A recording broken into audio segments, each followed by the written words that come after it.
Ya. Perfecto. Bueno, buenas tardes. Hoy tenemos en el tercer webinar de ATISAS a Edmundo Benítez, que es el responsable de segmento hospitalario de Schneider, y nos va a dar una sesión formativa sobre el tema de los armónicos. En la presentación que os hemos ido mandando en redes sociales, la temática principal es los armónicos, que los genera, que los amplifica, los efectos en la fuente y en las cargas y la compensación y atenuación a través de arquitectura de dispositivos dedicados, ¿vale? En las presentaciones que hemos tenido inicialmente con reuniones con el mundo, hemos visto que la temática da para alguna otra webinar. Entonces, bueno, esta sesión de 1 hora y media parece ser que se va a quedar corta y en la encuesta que os pasaremos al final os preguntaremos si creéis necesaria una segunda sesión o que ampliemos información en algunos de los temas que el mundo vaya a tratar, ¿de acuerdo? Entonces, bueno, nos veamos con el mundo. La dinámica va a ser similar al resto de webinar. Quien quiera hablar o participar tendría que desbloquear o abrir su micrófono y consultarla en el mundo, ¿de acuerdo? Así que, bueno, darle las gracias al mundo por la participación y os dejo con él, ¿de acuerdo? Muchas gracias. El mundo, te doy paso. Nada, gracias por la presentación, Álvaro. Voy a compartir pantalla. Decidme si lo veis ya. De momento se te ve a ti.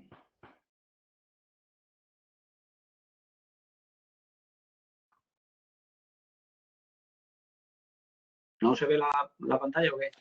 No, de momento no. Ahora creo que se está cargando. Espera, voy a intentar compartirlo otra vez. Disculpadme, que no sé.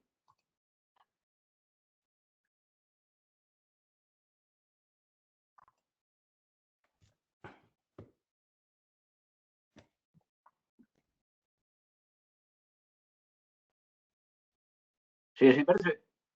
Sí. ¿Tienes el icono de la pantalla, lo tienes activado en verde? El que tienes justo abajo del... Sí. Sí, es que estoy desde la misma pantalla y está aquí como intentando. Ahora se A ve. ver, ¿ahora se ve? Ahora se ve, Ahora sí. se ve. Vale, bueno, entonces me quedo aquí. ¿Veis la pantalla de presentación, no? Bueno, Sí, pues sí, se buenas ve. tardes a todos y un placer teneros a todos aquí interesados por el tema de la calidad de energía, ¿vale? Como ha comentado Álvaro, la presentación es un poco extensa para el tiempo que disponemos. Yo voy a ir un poco rápido para tratar todos los contenidos y si veis procedente que apuntemos en algún contenido en una próxima presentación, pues encantado de la vida de contar con vosotros y con lo que os resulte de interés, ¿vale? Bueno, os dejo aquí mis datos de contacto porque a muchos de vosotros ya os conozco porque como responsable del segmento viajo por toda Andalucía y probablemente nos hayamos visto, ¿vale? Hayamos coincidido, pero si alguno de vosotros no os tengo censados y tal, me gustaría que me enviarais vuestros datos a mi correo electrónico, lo tenéis ahí, y en cualquier caso, estos son mis datos de contacto, tanto de teléfono como de correo electrónico, por si lo necesitáis en alguna ocasión, ¿vale? Si alguno está interesado en que tomemos contacto directo y lo meta en ficha de clientes para recibir información y tal, que me pase los datos y voy a ello. Os dejaré al final otra vez los datos. Bueno, vamos a tratar entonces el tema de armónicos, ¿vale? Un tema que ya sabemos que es de bastante interés porque compromete muchas veces el tema del funcionamiento correcto de las instalaciones, ¿vale? ¿De dónde viene el hecho de que se produzcan los armónicos? Pues viene de la presencia de lo que se llaman cargas no lineales o deformantes, que son normalmente cargas electrónicas, ¿vale? Cuando yo en una instalación conecto una carga que sea lineal, me estoy refiriendo, voy a poner el puntero para que se vea mejor lo que hablo. Cuando hablo de una carga lineal, me estoy refiriendo a una carga que es puramente inductiva, puramente capacitiva o puramente resistiva. O es una asociación de componentes resistivas, capacitivas, inductivas. Eso da lugar pues a una onda de corriente que sigue fielmente la forma de onda de tensión. No hay distorsión. Es decir, la corriente y la tensión tienen la misma forma de onda, ¿vale? Pero cuando hablamos de cargas no lineales, cargas electrónicas o cargas deformantes, nos referimos a un tipo de carga cuya corriente absorbida no mantiene la forma de la onda de tensión, como podéis ver aquí, ¿vale? Presenta, sigue siendo una señal periódica, pero presenta una deformación, ¿vale? Esto se da, ya digo, normalmente con cargas electrónicas, ¿vale?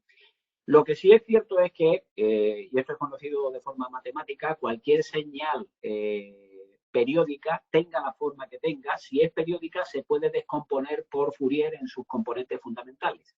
De tal manera que cualquier señal periódica se puede descomponer en la suma de una serie de señales sinusoidales de frecuencia variable hasta cubrir su espectro, ¿vale?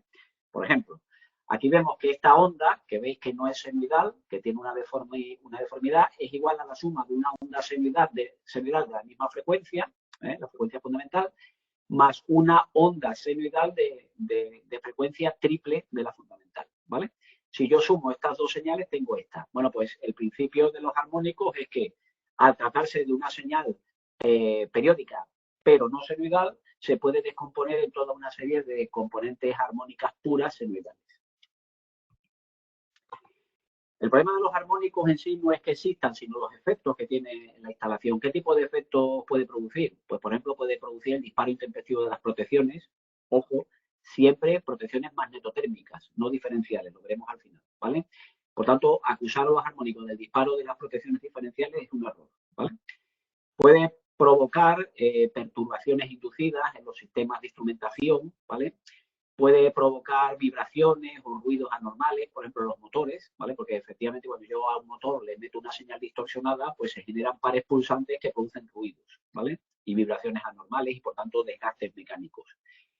Deterioro de los condensadores por el fenómeno de amplificación, lo veremos también en la presentación, o funcionamiento defectuoso en general de las cargas no lineales, ¿vale? A largo plazo, evidentemente, el efecto de los armónicos pues, se refiere al hecho de que se degradan ciertos componentes, como son los condensadores, como son los aislantes, como son todos los equipos y embarrados y demás elementos de la propia instalación, porque efectivamente estos armónicos pueden provocar deterioro por efecto térmico o efecto mecánico en estos componentes.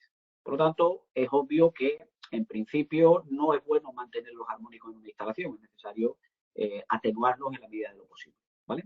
De todas maneras, veremos que será también en función del nivel que alcancemos. Algunas definiciones asociadas, ¿vale? Vamos a ver todas estas definiciones asociadas a los armónicos para saber de lo que estamos hablando, ¿vale?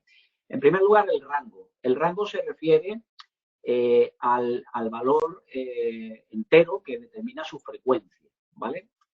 Por ejemplo, cuando yo hablo de un armónico de rango 5, me estoy refiriendo a un armónico que es 5 veces la frecuencia fundamental. Si estoy en un sistema como en Europa a 50 Hz, el armónico de rango 5 es un armónico de 250 Hz, 5 por 50, ¿vale?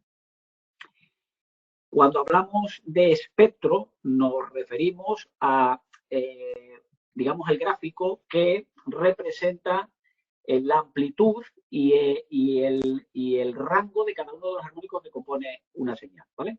Si yo, por ejemplo, tengo este espectro, lo que estoy representando es una señal que tiene este valor de armónico 1, este valor de armónico 2, este valor de armónico 3, armónico 4, 5, 6, y en teoría esto es hasta el infinito, pero lo normal no es representar armónicos más allá del rango 32 porque no tiene sentido, ¿vale? Pero en cualquier caso, este espectro de una señal lo que me está diciendo es qué pesa cada armónico en la composición de esa señal, ¿vale? Lo normal es que el armónico 1 o componente fundamental, que es la de 50 Hz, sea la de mayor amplitud, ¿vale? Pero el resto de armónicos, desde el H2, que es el par, en adelante, lo que nos representa son, digamos, el peso que tiene cada uno de los armónicos en la señal completa.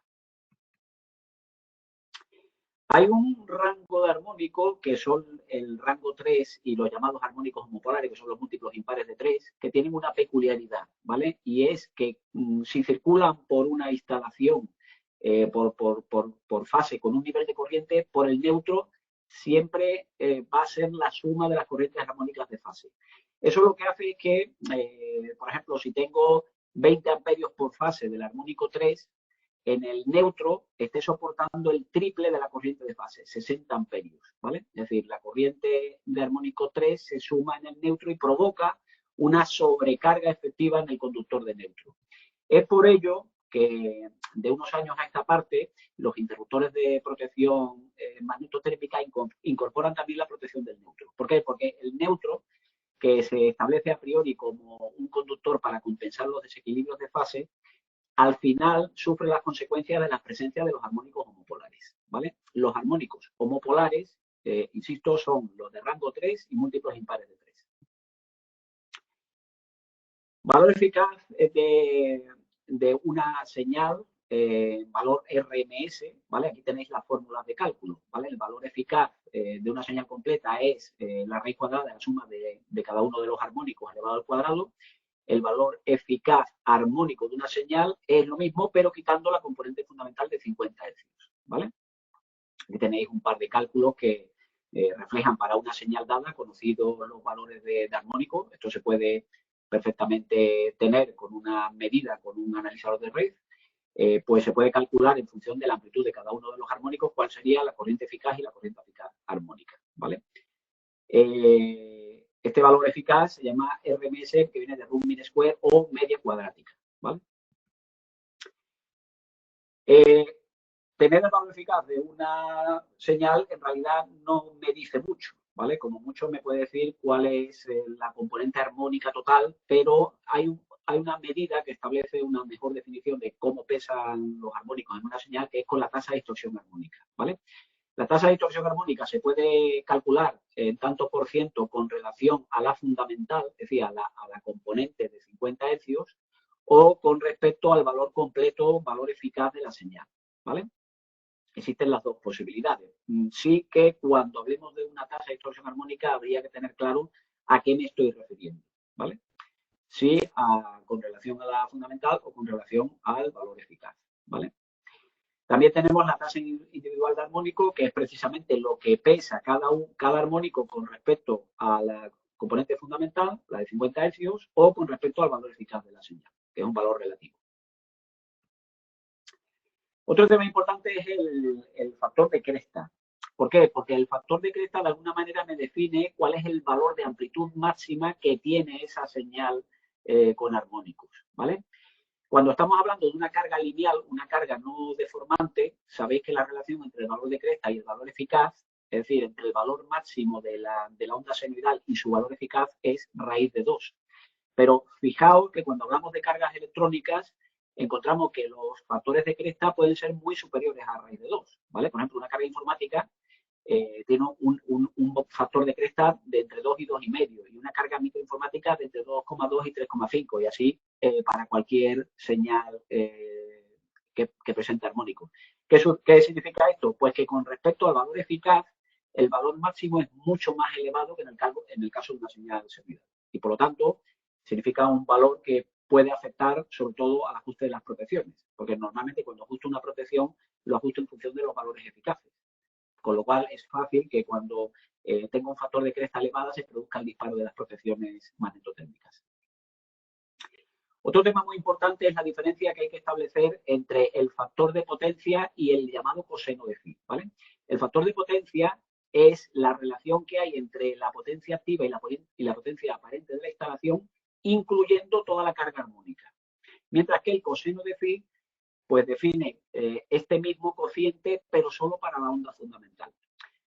El factor de potencia, o PF, es un valor normalmente más pequeño que el coseno de phi o DPF, ¿vale? Es decir, yo puedo tener una instalación cuyo coseno de phi sea 1, pero cuyo factor de potencia sea 0,80, ¿vale? Este valor va a depender de la carga armónica de la instalación, lo veremos después en un gráfico. Menos mal, a Dios gracias, que las compañías cuando penalizan por temas de reactivas lo hacen por el coseno de phi, es decir, tienen solo en cuenta la componente fundamental, no todas las componentes armónicas. Pero cuando hago una medición y quiero definir con precisión la cantidad de reactivas de una instalación, tengo que atender también a la presencia de armónicos y los armónicos degradan el factor de potencia, lo hacen inferior, ¿vale? Así que el PF o factor de potencia va a ser siempre inferior al DPF o coseno de phi, salvo que estemos hablando de cargas lineales puras, en cuyo caso no hay distorsión y entonces sí coinciden, ¿vale? Aquí tenéis la definición del factor de desfasaje coseno de phi, o llamado DPF. De hecho, cuando cogéis un aparato de medida, tenéis que discernir si estáis midiendo el PF o el DPF, ¿vale? El DPF es equivalente al coseno de phi, ya veis, solo tiene en cuenta las fundamentales. Bueno, Evidentemente, el tema de armónicos está sujeto a ciertas normativas. Simplemente que sepáis que estas normativas reflejan unos umbrales máximos en cuanto a la distorsión armónica en función del tipo de carga, ¿vale? Por ejemplo, una máquina síncrona, en principio, al alimentar el estator en tensión, no debería de estar alimentado con una tensión que tuviera una extensión mayor del 1,4%. Estos valores son valores aconsejables para un correcto funcionamiento, no obstante hay determinadas cargas que sí que están definidas dentro de la normativa por valores máximos, ¿vale? Simplemente que sepáis que hay normativa al respecto y que hay que respetarla. Bien, hemos visto antes que hay un factor que es el que me define realmente cuál es el estado en distorsión armónica de una instalación, que es la tasa de distorsión armónica, ¿vale? Pero a su vez la tasa de distorsión armónica puede referirse a la tasa de distorsión armónica en tensión o la tasa de distorsión armónica en corriente, ¿vale? La que hay que vigilar de forma más específica es la tasa de distorsión armónica en tensión, porque eso lo que indica es hasta qué punto la fuente está distorsionando, hasta qué punto efectivamente los armónicos están afectando a la forma de onda de la fuente, ya sea el transformador, ya sea el grupo electrógeno, ¿vale? De hecho, se considera que exceder una tasa de distorsión armónica en tensión del 8% significa una situación peligrosa para la instalación que hay que eliminar haciendo filtrado, ¿vale?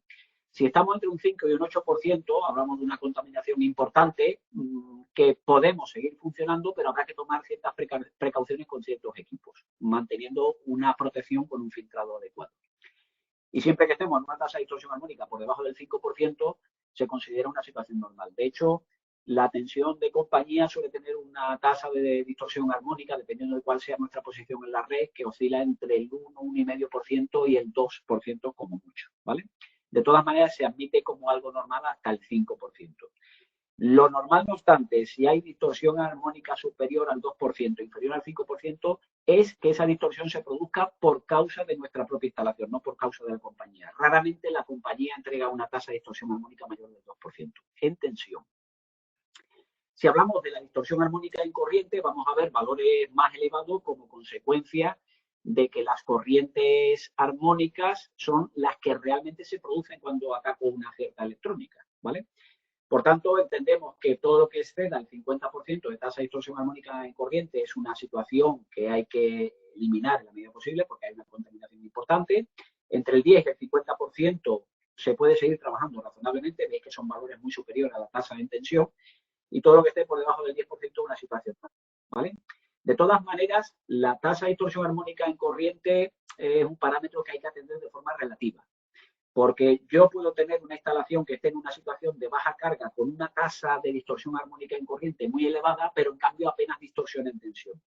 Y lo que me preocupa es la tasa de distorsión en tensión, porque se distorsiona en tensión en función de la carga que hay de distorsión armónica en corriente. Y la distorsión en tensión es la que genera problemas en la instalación porque hace que determinados equipos no funcionen adecuadamente o incluso presenten fallos. ¿Cómo puedo medir estos datos? Bueno, pues hoy en día lo puedo hacer por medio de equipos portátiles, o lo más normal es que hoy en día ya dentro de los propios cuadros electrónicos esta medida esté incorporada en forma de centrales de medida, analizadores de red o incluso dentro de los propios interruptores automáticos que pueden equipar en el relé de protección la propia medida, ¿vale? Esto, llevado a un sistema de supervisión, me permite tener totalmente controlado cuál es el nivel de calidad de energía de mi instalación.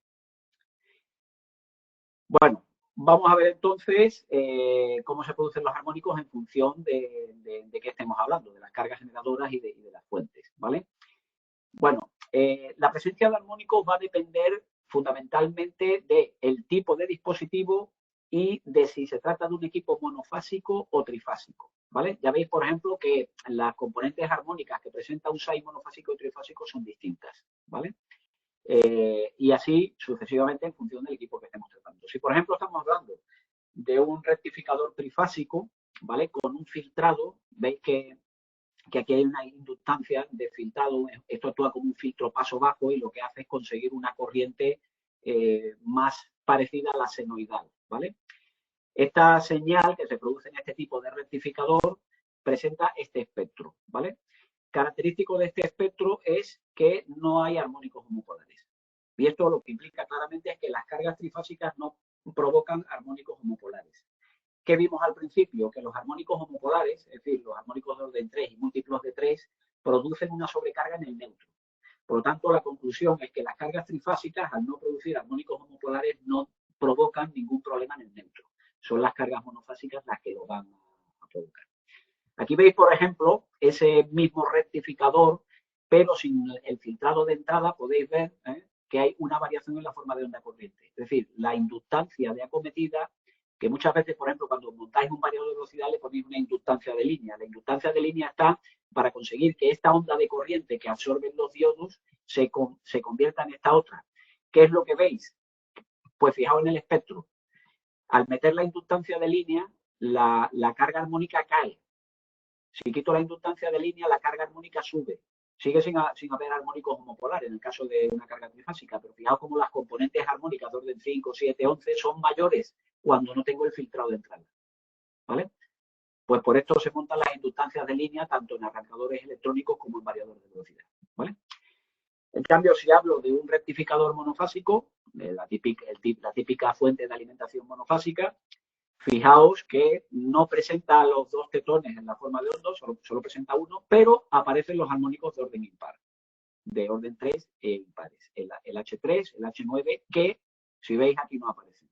Aquí no está ni el H3 ni el H9. Aquí sí, ¿vale? ¿Por qué? Porque los armónicos homopolares lo producen las cargas monofásicas. Las cargas monofásicas son las que hacen que haya desequilibrios de corriente y aparezca corriente por el neutro, pero también son las que hacen que aparezcan armónicos homopolares y haya corriente armónica homopolar por el neutro. Por tanto, la inmensa mayoría de los problemas que tengo en el neutro se deben a la existencia de cargas monofásicas electrónicas.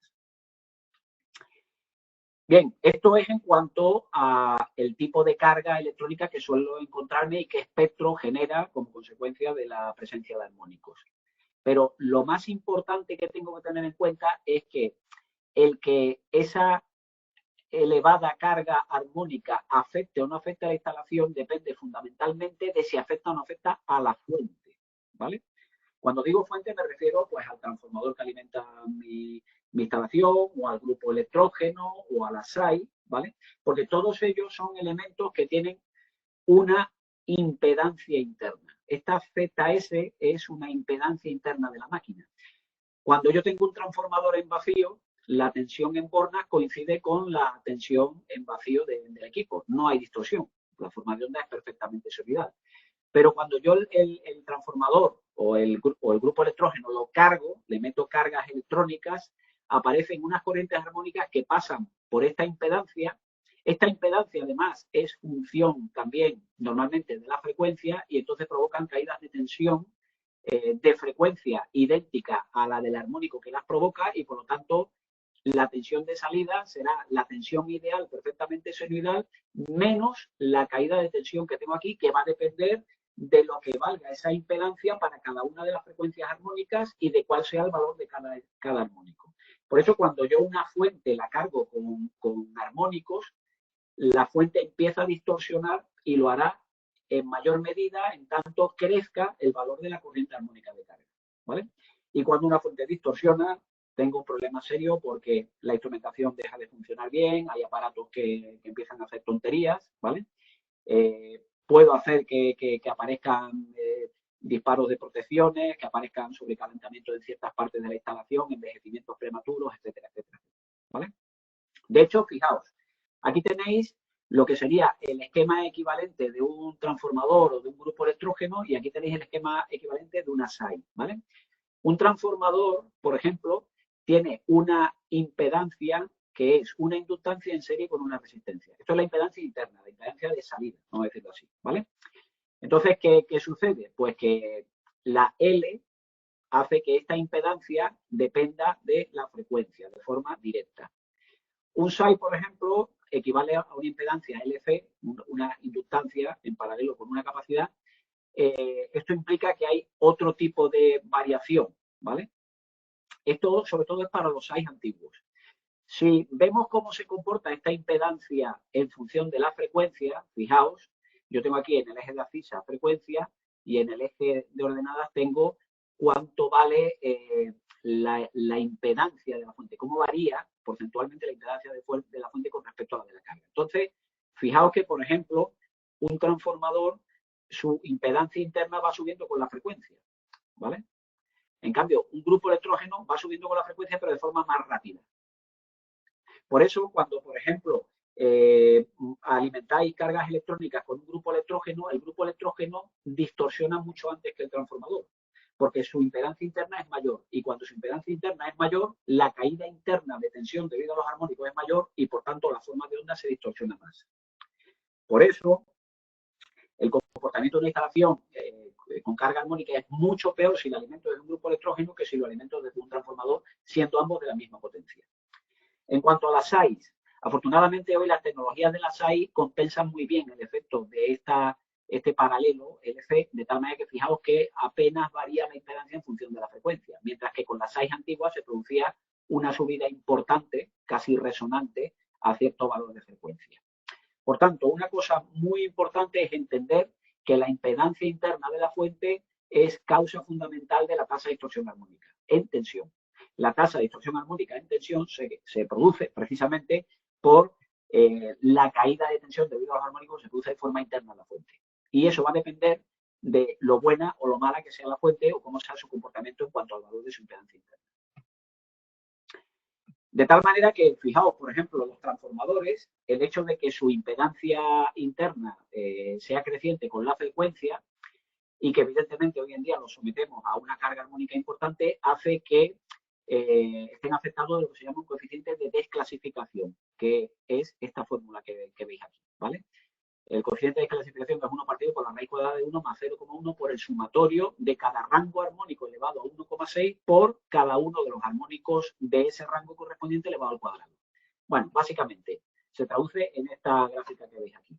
Si yo tengo un transformador, vamos a poner, por simplificar no voy a hablar de porcentaje, voy a hablar de 100 kVA, ¿vale? Vamos a suponer que tengo un transformador de 100 kVA, ¿vale?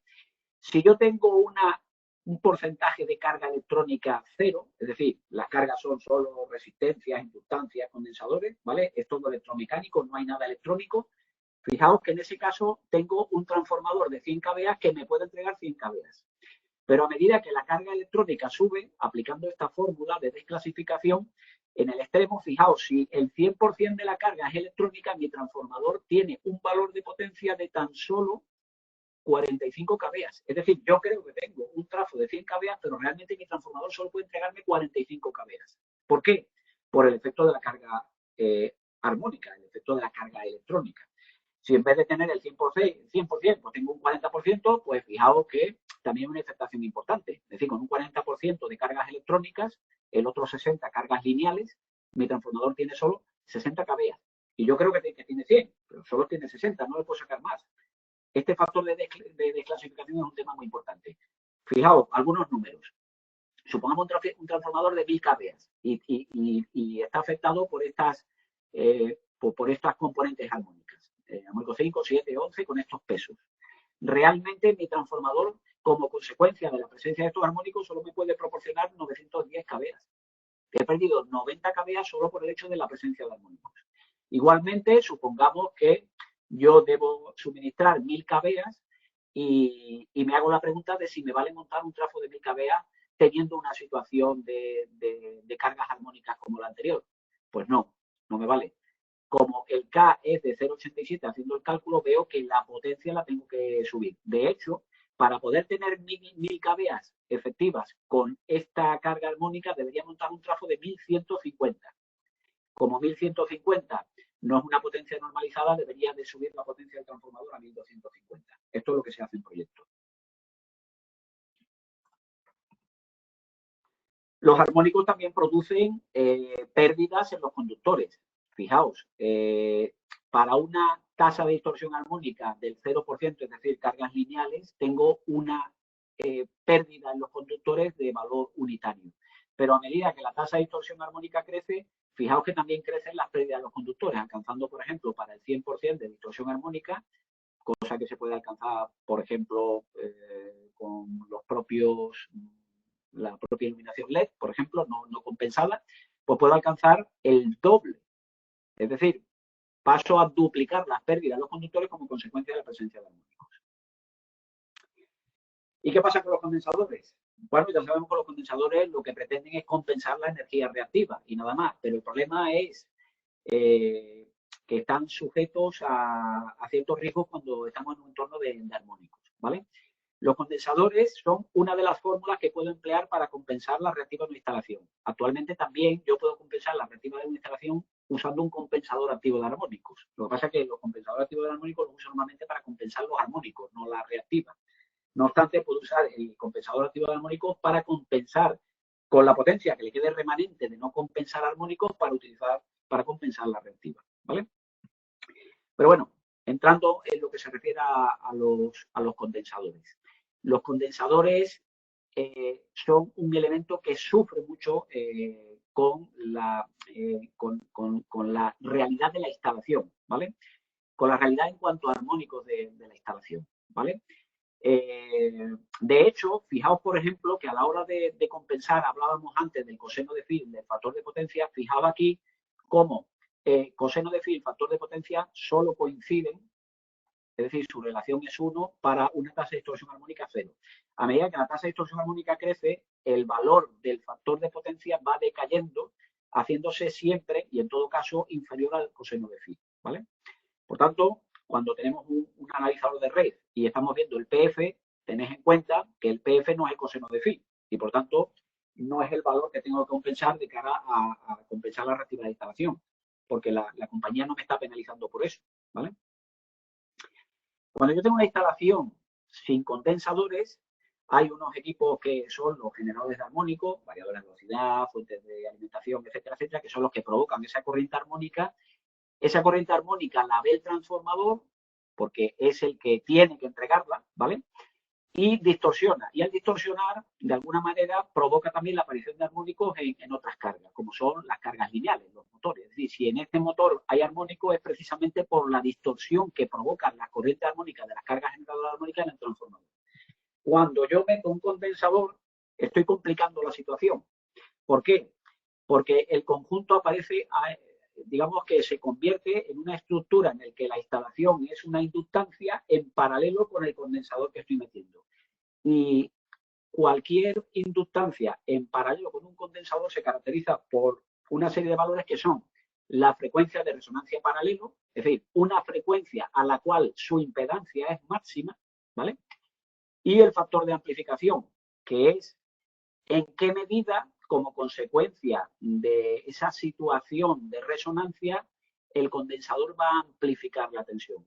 ¿Cuál es la realidad cuando yo introduzco condensadores en mi instalación? Pues que se produce un fenómeno de amplificación de armónicos. De hecho, vosotros podéis hacer la prueba. Ponéis un analizador de red en una instalación con los condensadores quitados, os da una tasa de distorsión armónica. Si empezáis a meter condensadores, vais a ver que esa tasa de distorsión armónica va a empezar a crecer. Y vais a decir, pero que, ¿cómo crece la tasa de distorsión armónica? Si yo realmente los condensadores no son cargas electrónicas, no incrementan, pues por el fenómeno de amplificación. Este fenómeno de amplificación, como veis, depende de una frecuencia de resonancia y de un factor de amplificación que no son controlables. Porque la potencia de cortocircuito, el valor de la batería, el valor de potencia activa de la instalación son valores fijos, no los puedo variar. Si yo necesito compensar 300 kVA, tengo que montar 300 kVA, no puedo montar la mitad, porque entonces no estoy compensando adecuadamente la reactiva. Por lo tanto, ¿qué es lo que hay que hacer? Evitar esta situación. ¿Cómo se evita? Mediante la introducción de una reactancia, una inductancia, que se llama filtro desintonizado en serie con el condensador. Vamos a verlo gráficamente. Fijaos. En condiciones normales, esta LC no existe. Solo existe la LCC, que es la instalación sin condensadores. ¿Cómo evoluciona la impedancia de la instalación en función de la frecuencia? Según esta línea que veíamos aquí. Perdón, un momentito. Según esta línea que veíamos aquí. ¿Vale? Esta línea de punto y raya es la evolución de la impedancia de esta inductancia. Crece linealmente porque efectivamente su valor es 2πfl, por lo tanto, a mayor frecuencia, mayor valor de impedancia. Si yo meto el condensador, sin meter esta inductancia que veis aquí, solo meto el condensador, la impedancia paralelo de LCC con C es la curva negra, esta que veis aquí. ¿Vale? ¿Qué es lo que sucede? Fijaos, hay un punto que es esta, para esta frecuencia FAR, en el cual la impedancia es máxima. Esta es la consecuencia de que haya una frecuencia de resonancia, que la impedancia del conjunto se eleva. ¿Y cuál es el problema? Que cuando yo elevo la impedancia de la instalación, el producto de esa impedancia por la frecuencia de un armónico que coincida con ese máximo da igual a una tensión elevada. Por eso se amplifican por eso los condensadores amplifican los armónicos, amplifican la tasa de distorsión, porque se produce una sobreelevación de las componentes armónicas en tensión debido al fenómeno de amplificación, al fenómeno que aparece por la aparición de una impedancia elevada como consecuencia de la existencia de un condensador en paralelo con la red. ¿Cómo puedo atenuar eso? Metiendo esta L que veis aquí. Esta L que veis aquí lo que hace es que en vez de tener la curva negra, pasemos a tener la curva verde. ¿Y qué observamos? Que con la curva verde, a la frecuencia de resonancia del conjunto, la impedancia sin condensador y con condensador es aproximadamente la misma, con lo cual estoy evitando el fenómeno de amplificación. Por eso, cuando existe el riesgo de amplificación de armónico, lo que hay que hacer es montar una batería que lleve el filtro desintonizado, que lleve esta inductancia en serie con los condensadores, ¿vale? ¿Y eso cuándo se hace? Pues en función de cuál sea la tasa de distorsión armónica en tensión.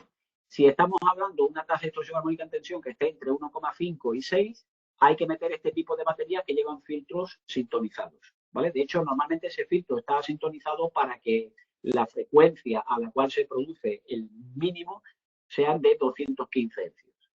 Por debajo puede utilizar baterías estándar y por encima del 6% hay que filtrar. No puedo montar baterías porque ni siquiera están libres de poder amplificar las baterías que lleven el filtro, ¿vale? Por lo tanto, una situación límite de la instalación es no exceder una tasa de distorsión armónica superior al 6%. Cuando estoy en condición de diseño, ¿cómo puedo saber cuál es la batería que tengo que usar? Pues en función de esta relación. Esta relación es el cociente entre la potencia total de la instalación de cargas generadoras de armónicos, es decir, la potencia de variador de velocidad, arrancadores electrónicos, fuentes de alimentación, etcétera, etcétera, con respecto a la potencia nominal de la instalación. En función de cuál sea el porcentaje, sé qué tipo de batería voy a usar. Esto es una situación que se estudia en fase de proyectos, ¿vale? La otra es una situación que se estudia en fase de ejecución porque entonces puedo medir y adaptar la batería a la medida. En este caso, en fase de proyecto, me permite saber si puedo utilizar una batería estándar, una batería sobredimensionada en tensión, una batería con filtro desintonizado o, cuando excede el 50%, antes de hacer nada, tengo que filtrar. Tengo que eliminar los armónicos. Circuitos de iluminación. Los circuitos de iluminación hoy en día, en el momento en el que tengo algún tipo de regulación, como por ejemplo es cuando hablo de lámparas incandescentes o halógenas con circuitos de regulación de intensidad luminosa, ¿vale? O cuando hablo de lámparas fluorescentes con balastros electrónicos, tanto la regulación como los balastros electrónicos suponen la aparición de armónicos. Y de hecho, fijaos, esto es lo típico, por ejemplo, que tengo en un circuito de alumbrado cuando estoy haciendo un control o estoy alimentando a través de un balastro electrónico. Se ve obviamente que este tipo de señal lo que lleva es una componente de armónicos muy elevada, ¿vale? Por lo tanto, todo lo que sean circuitos de iluminación van a provocar necesariamente cuando se utilizan electrónica una tasa de distorsión armónica. Ya dependerá de lo que pese la potencia de iluminación con relación a la potencia disponible en el transformador, hablaremos de mayor o menor problema en la instalación. Ya digo que lo que sí tenemos que vigilar es la distorsión armónica en tensión.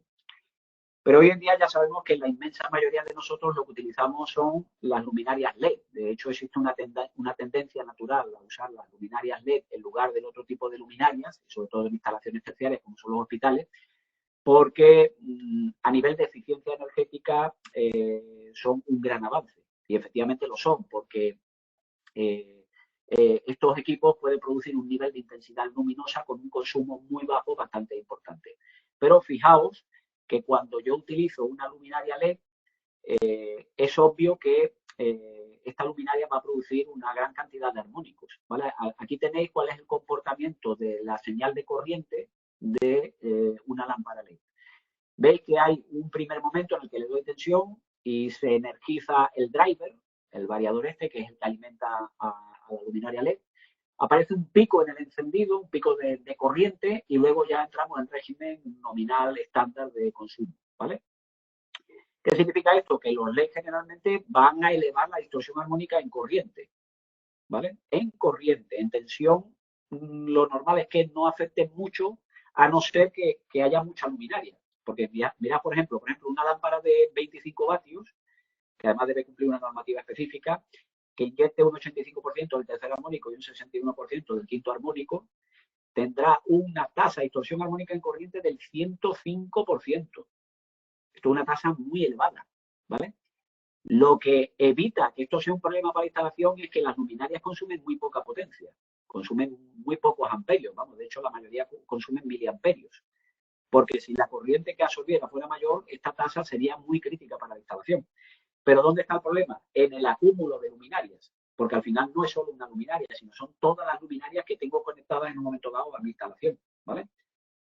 Otro tema importante es que hoy en día los reguladores, estos drivers que alimentan las luminarias, tienen una función de filtrado en la etapa de entrada para corregir el factor de potencia. Hace unos años las luminarias LED provocaban no solamente una alta distorsión armónica en corriente, sino también provocaban una afectación de tipo reactivo, es decir, bajaba mucho el factor de potencia. Hoy en día eso está corregido porque los variadores llevan una compensación por medio de condensadores que no solo limita mucho la disminución del factor de potencia, sino que incluso hace un filtrado adicional de los armónicos, con lo cual evita que estemos trabajando normalmente en este orden, ¿vale? De hecho, fijaos, aquí veis en esta gráfica cómo es la corriente de carga de una luminaria LED, y como consecuencia de que esta luminaria en su driver, en su variador, lleva un filtrado capacitivo, hemos conseguido reducir la tasa de distorsión armónica en corriente a tan solo el 43%, gracias a esa compensación. Si no lo hubiéramos hecho, estaríamos en tasas del 105%. Eso significaría que estos armónicos que aquí aparecen muy bajitos con relación a la fundamental estarían más altos. El resultado de esta compensación es reducir la tasa de distorsión armónica al 43%, ¿vale? Claro, el problema inherente a esta tasa de distorsión armónica no es solo que puede llegar a afectar y provocar la tasa de distorsión armónica en tensión de la fuente, sino que al tratarse de cargas monofásicas, todas las luminarias son cargas monofásicas, van a provocar la aparición de armónicos homopolares, como veíamos anteriormente. Y eso se traduce en que en el neutro vamos a tener unos valores de corrientes homopolares muy importantes. Suponiendo que esta instalación está perfectamente equilibrada, ya podéis ver la diferencia que hay en las componentes armónicas en el neutro, que es este gráfico C, o en la fase. Y lo que observamos es que los armónicos homopolares y múltiplos de 3, que son los homopolares en sí, son las corrientes que precisamente cargan el conductor de neutro. Y lo hacen con valores, como es el caso del armónico 3, muy elevados, ¿vale? Ya sabemos que la corriente de neutro del armónico 3 es el triple de la corriente de fase. Por eso estamos obligados a proteger el conductor de neutro como si se tratara de un conductor activo como el resto de fase. Deciros que las luminarias LED están sometidas a una norma. Esta norma, la IEC 61000-3-2, pues establece por medio de tabla unos umbrales máximos de cuáles son las corrientes armónicas, intensidades armónicas, etcétera, etcétera, máximas que puedo tener o que cualquier fabricante de luminarias puede producir con su luminaria LED, ¿vale? Es decir, está perfectamente regulado. No se puede comercializar nada que exceda lo que dicen estas tablas. Otro tema muy importante, cuando voy a elegir la protección, hay que tener en cuenta que es muy importante elegir de forma adecuada la curva de protección, ¿vale? Ya sabéis que, por ejemplo, en los interruptores de carril, cuando estamos hablando de interruptores de 10 amperios y 16 amperios, normalmente los calibres de los interruptores automáticos que protegen los LED son bajos, son del orden de amperios, ¿vale? Estos interruptores automáticos tienen que salvar la punta de corriente que veíamos en la gráfica anterior, esta punta que aparece aquí, ¿vale? Claro, esta es la punta que produce una lámpara LED, pero cuando hay un montón de lámparas LED en ese circuito se suman todas estas puntas en el encendido. Para conseguir que el interruptor automático salve esa punta de arranque y no dispare, tengo que elegir de forma adecuada, no solamente por calibre, sino también por curva de disparo. Entiendo que esto de la curva de disparo también es algo familiar para vosotros. Ya sabéis que el tipo de curva B, C o D, lo que implica es el nivel de corriente magnética necesaria para provocar el disparo. Un curva D, por ejemplo, normalmente tiene una corriente magnética de disparo entre 12 y 14 veces. Un curva C suele estar entre 7 y 8 veces y un curva B está más abajo, entre 3 y 5. ¿Qué es lo que pasa? Si yo quiero adaptar la curva de protección con el interruptor automático, tengo que venirme a estas gráficas que lo que me están diciendo, por ejemplo, es, vamos a poner un caso, supongamos que yo tengo luminarias de 30 vatios, ¿vale? Si yo, vamos a suponer que el 30 estuviera aquí, por hacerlo más gráfico. Si yo le pongo un curva B de 10 amperios, solo podré poner debajo de ese interruptor 10 luminarias de 30 vatios. Mientras que si uso un curva C, podré alcanzar hasta 20 luminarias. Y si uso un curva D, podré alcanzar hasta 30. Por lo tanto, si quiero meter en un mismo circuito un mayor número de luminarias, esto lo que me está diciendo es que necesito, manteniendo el calibre de la protección, porque eso no lo puedo cambiar, porque tengo que hacer una protección magnetotérmica adecuada, subir la curva de disparo, es decir, subir el nivel de disparo magnético para evitar que en la conexión, en el encendido, se provoque un disparo de la instalación. Porque si yo a un curva B le meto más de 10 luminarias de 30 vatios, lo que se va a producir es un disparo. El mundo, disculpa, simplemente, vamos ahora mismo por el 50% del tiempo, ¿vale? Sí. Bueno, Nada, simplemente por orientarte un poco. Y una pregunta, ¿esa gráfica te la da el fabricante? O... Bueno, estas gráficas, de hecho, vienen en un documento emitido por Schneider después de hacer ensayos empíricos con protecciones LED, ¿vale? En teoría, hoy en día se podría hacer este ejercicio por parte del fabricante, pero no sé si llega a facilitarte esta información, ¿vale? Esta información, ya digo, es algo que se ha estudiado desde Schneider, haciendo pruebas con distintas potencias nominales de lámpara y viendo dónde está el límite, ¿vale? En teoría se podría saber porque debe ser conocido esa corriente de pico de arranque que tiene el LED, ¿vale? Pero en cualquier caso os puede servir de guía la documentación que nosotros hemos generado al respecto, ¿vale? Que es esta, ¿vale? Perdona, Mundo, una cosita. Creo que lo hemos dicho en otra webinar. Quien tenga alguna pregunta, que active el micro e intervenga, ¿vale? ¿Vale? Yo ya digo, estoy yendo sobre todo para que nos dé tiempo de tener una sesión de preguntas al final, ¿vale? No sé si va todo claro hasta ahora o tenéis alguna consulta, ¿vale? Me paro un momentito antes de entrar en qué hacemos para solucionar el tema de los armónicos. Ya hemos visto cuáles son todos los problemas. Vamos a ver qué hacemos para atenuarlos. ¿Tenéis alguna pregunta? Bueno, pues sigo. En todo caso, al final, si tenéis alguna pregunta, lo vemos. Bueno, pues para eliminar los armónicos lo que hay que hacer es filtrar, ¿vale? De hecho, tradicionalmente se ha usado lo que se conocen como filtros pasivos, ¿vale? Los filtros pasivos son asociaciones de condensadores y de inductancias que lo que hacen es, están sintonizados para que su frecuencia de resonancia serie, que es la frecuencia a la cual su impedancia se hace prácticamente cero, coincida con la frecuencia de alguno de los armónicos medidos, ¿vale? Si yo este filtro que estoy poniendo aquí para la frecuencia, por ejemplo, del armónico 5 consigue la resonancia, significa que a la frecuencia del armónico 5 esto es como si fuera un cortocircuito a tierra. Y entonces sirve de paso específicamente para el armónico 5, ¿vale? ¿Qué sucede? Este tipo de tecnología se usaba mucho cuando no había compensadores activos de armónico. Y entonces los filtros pasivos pues eran casi más grandes que una batería de condensadores en muchas instalaciones, porque las inductancias y condensadores que utilizan son elementos de gran tamaño, ¿vale?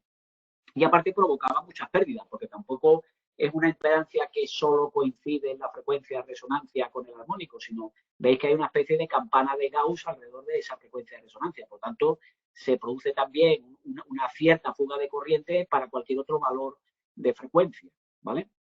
Por tanto, el filtrado no es perfecto, pero era una manera de conseguir que en aquellas instalaciones que tenían altas tasas de distorsión armónica y siempre debido a los armónicos de más bajo rango, me refiero a armónicos de 3, 5, 7 como mucho, pues se podía hacer aplicando este tipo de tecnología, ¿vale? De hecho, este tipo de tecnología es la que aplicamos con el filtro desintonizado cuando queremos proteger una batería. Lo que estamos haciendo es sencillamente modificando el comportamiento de la frecuencia de resonancia porque hay una frecuencia que es la frecuencia de resonancia serie entre el filtro desintonizado que estoy poniendo y la capacidad. Fijaos que el formato es el mismo, ¿vale? Están en serie, para la cual la impedancia se hace muy baja. Y eso lo que hace es que sea muy pasante para la componente armónica. O si desplazo la frecuencia a un rango determinado donde no hay armónico, me evito el problema, ¿vale? Estos filtros desintonizados, aquí tenéis, por ejemplo, son también otra fórmula que puede llegar a emplearse, pues fijaos que modifica el comportamiento de la impedancia de la instalación, haciendo que para una cierta frecuencia, como digo, la impedancia sea cero o muy cercana a cero. ¿Qué evito con eso? El fenómeno de amplificación. Pero ciertamente, si lo que quiero es eliminar los armónicos, hoy en día la solución más satisfactoria es usar los compensadores activos de armónicos, ¿vale? Fijaos, yo tengo mi instalación, tengo mi transformador, tengo todas mis cargas generadoras de armónicos, que son variadores, arrancadores electrónicos, etcétera, etcétera, ¿vale? Y tengo aquí mi compensador armónico. ¿Qué es lo que hace el compensador armónico? Pues fijaos que está leyendo a través de este captador en todo momento cuál es la corriente armónica generada. Y se encarga de inyectar una corriente aquí, en este nudo, que debe intentar eliminar la carga armónica que se produce aquí, ¿vale? De forma gráfica. Fijaos, yo tengo esta carga no lineal, ¿vale? Esta carga no lineal me está produciendo esta corriente, ¿vale? Como veis, una corriente claramente llena de armónicos, ¿vale? Y de hecho, al tener solamente un tetón, es una carga de tipo monofásico que genera armónicos de orden 3. El compensador armónico, el compensador activo de armónico, fijaos que tiene aquí un captador que está viendo cuál es el valor de esta corriente. ¿Qué hace el compensador? Pues como sabe cuál es el valor de corriente, hace el estudio de componentes armónicas y discrimina cuáles son las componentes armónicas de esta carga. Inyecta una señal que, como veis, parece un churro, pero en realidad es una señal que varía en tiempo real, de tal manera que al sumar esta señal de inyección del compensador con esta otra, que es la corriente de carga, fijaos que la fuente lo que ve es una corriente perfectamente senoidal. Porque esta corriente es la suma de estas dos corrientes. ¿Qué es lo que hace el compensador activo de armónicos? Pues al final lo que resulta es que esta corriente de carga es igual a la componente fundamental, que es la que me interesa, la que provoca armónicos, más una componente sumatorio de un montón de armónicos, que sería esta. Si os dais cuenta, lo que hace el compensador es meter una señal armónica llena de armónicos que es la opuesta de esta. Fijaos que esta señal y esta son la opuesta. Por tanto, si yo esta señal y esta son opuestas y las inyecto en un punto de la instalación, ambas se anulan. Si ambas se anulan, el resultado es que esta corriente no es la que ve la fuente, sino ve esta otra. ¿Y qué pasa cuando la fuente, la corriente que ve es esta otra? Pues que no distorsiona, porque no hay armónicos. Y por lo tanto, la impedancia interna no ve esos armónicos, solo ve la componente fundamental. Con lo cual, se podrá producir una pequeña caída de tensión interna en función de la carga, pero no distorsionará, que es lo que queremos conseguir. ¿Se entiende bien el concepto? Fijaos, aquí tenemos medidas reales. Aquí tenéis representada en rojo la corriente de la carga antes de compensar y en verde la corriente ya compensada. No es perfectamente senoidal, la corriente verde no es perfectamente senoidal, pero está mucho más próxima a la componente senoidal que lo estaba la roja, ¿vale? ¿Cómo consigue hacer eso el compensador? Pues metiendo esta señal que veis aquí abajo. Esta señal que veis aquí abajo es todo el conjunto de componentes armónicas de la señal roja menos la fundamental. ¿Por qué puede hacer esto el compensador? Pues lo puede hacer porque realmente con este captador que tiene aquí puede medir en tiempo real cuál es esa corriente. y lo que hace es medir en tiempo real y compensar en tiempo real. El resultado es que mi fuente está viendo una señal de corriente que no es puramente senoidal, pero que está con una tasa de distorsión armónica mucho más baja, esto es una señal de corriente, que la que tendría si no hago nada. Esto traducido en el espectro es lo que veis aquí en medio. Paso de un espectro donde hay unas componentes armónicas muy elevadas, en rojo, a unas componentes armónicas muy bajas, en verde. Por tanto, meter un compensador activo de armónicos lo que me evita es que la fuente distorsione. Porque la distorsión de la fuente siempre va a ser una tasa de distorsión armónica en tensión que es la que afecta a todo. ¿Vale? De hecho, fácilmente cuando una fuente distorsiona, pues la instrumentación deja de funcionar como debe. ¿Y qué os voy a decir eso en un hospital? Cuando tenéis, quizás sois de las instalaciones que más instrumentación tenéis.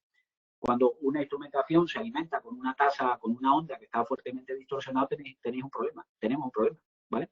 Porque existe grave riesgo para el paciente, ¿vale? Puede dejar de funcionar correctamente o indicar señales falsas.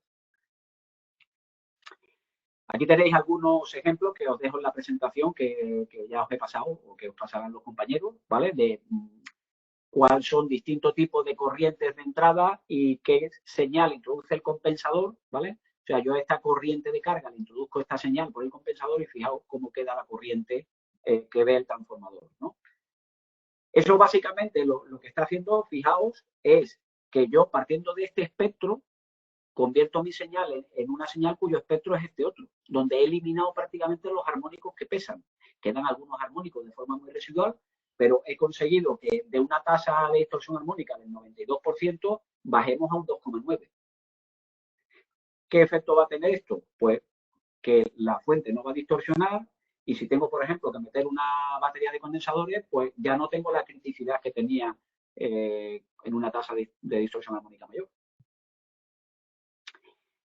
Y eso sí, ¿dónde compenso?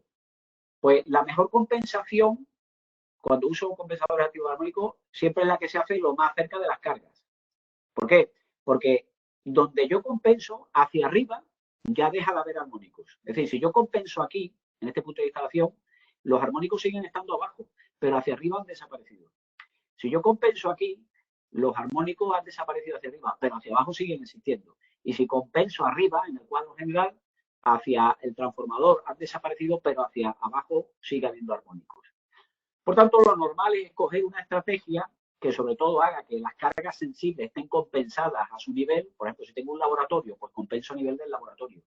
Pero haga una compensación mixta, es decir, que por ejemplo a nivel del transformador tenga una compensación y luego a distintos niveles, según la criticidad de la instalación, voy haciendo compensaciones.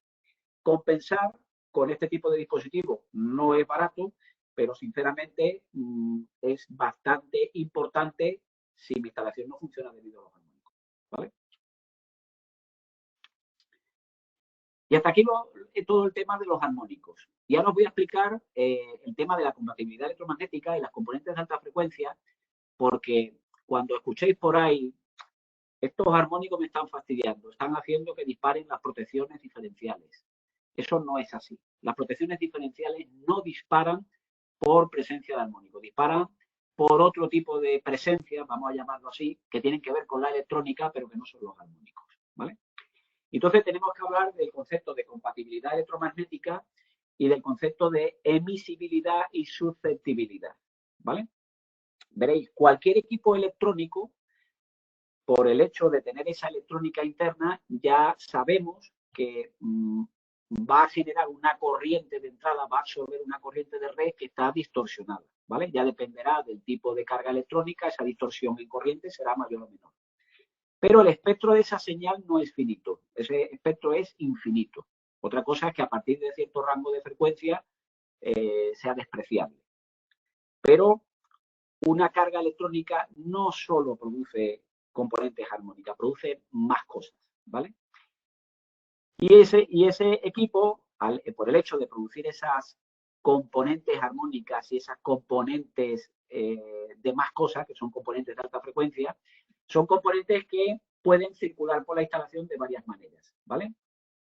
La primera manera que tiene es pues simplemente las componentes de alta frecuencia se van de los cables de forma radiada, ¿vale? Es decir, cuando yo a un cable le meto una señal de muy alta frecuencia, el cable se convierte en una antena y radia esa perturbación, ¿vale?